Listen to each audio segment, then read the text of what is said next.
for coming. We really appreciate your support and your time late in the night when we all be relaxing.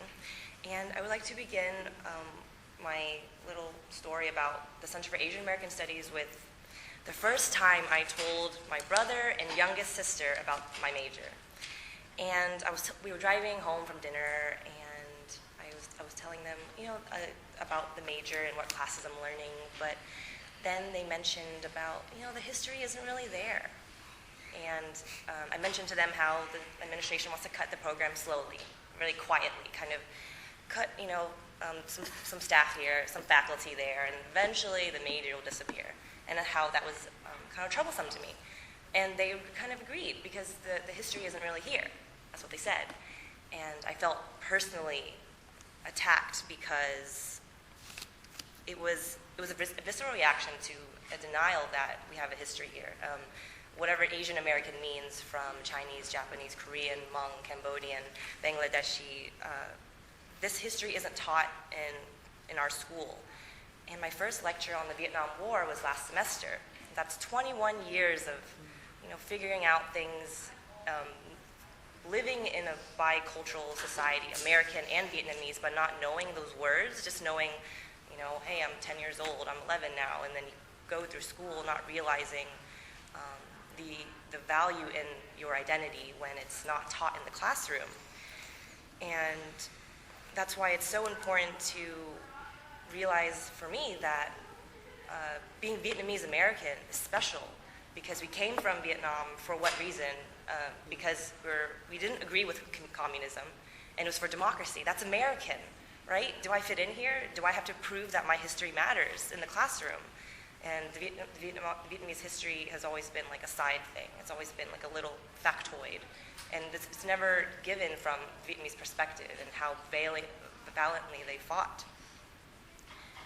And so the Center for Asian American Studies has empowered me to appreciate this history, to understand the struggles that it took to even get the center. It started in 1995, and I've been interning at the center to figure out how many students it took to get that center up and running, how many daily texts and articles talked about.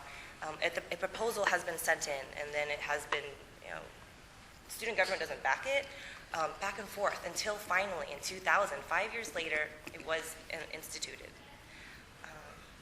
With the Center for Asian American Studies, I've also become a better community member because we learn about things like the model minority. Has anyone been called that? The model minority? Anyone? Just one person? Like all stereotypes, it is dehumanizing, and some Asian Americans may have privilege in it, but it does conceal the individual stories, the marginalized people who belong to this history. For example, when we think of Asian Americans, they're all successful, they're naturally smart. How many other stereotypes are out there about Asian Americans? Anyone want to yell one out about our... Good at math. But what about all the single-parent homes? How, Asians don't need help. They're naturally smart, right? But what about the 1/10 of the dreamers, the illegal immigrant children? They're Asian. We don't think about that they're illegal. And there's actually a panel coming up about the dreamers from all the different nationalities coming up, and it would be especially interesting if you could speak on it. But that's a totally another event. And now, with what the Center for Asian American Studies has taught me, though, the situation is more dire, because what about all the future students that are coming to UT? Because the Vietnamese population, along with all the other Asian American groups in Texas, they're the third largest minority group in Texas. And so how many students are going to come to UT, this flagship university, and find that they're not going to be able to, have a class that focuses on where they came from? Like 21 years to learn about why my family were refugees. I didn't even consider myself a child of a refugee until last semester when someone told me I was one. I mean, my family didn't tell me that. They wanted to forget because it was traumatic. But instead of thinking of the negative, it's actually a positive empowerment because I know where I came from and I can go forward with it and to be there for the future students who will be in my place one day, will be here and wonder about the same questions. And that's just all about UT's core value of individual opportunity. How else are we here? Just to build our resume or to find out who we are and to appreciate where we came from so we can be successful leaders? And so right now, Cass is facing difficult budget cuts, and so far, at least 30% of the budget has been cut, 50% cut in staff, because right now, there's one director, one program coordinator, one secretary that's, once she resigns, she won't be able to come back. And that's all the paid people. And maybe one student worker who's considered half a person on the budget list. So no, she's a full person. But anyway, there's me too, I'm not paid. So that's 5 people to work for the center. And there's 15 majors, and they blame the center of that when we need more people to get more majors and to get more classes and interest. So that's why it's more about students coming to support the center, and we can't rely on the administration to support us. And that's why people are here to give your supporting faces, and that's what we appreciate. And if I have some more time, I want to discuss why Dr. Liu is my role model. She's one of these, she's the only Vietnamese American professor on campus right now. And she's being fired, she's leaving this semester.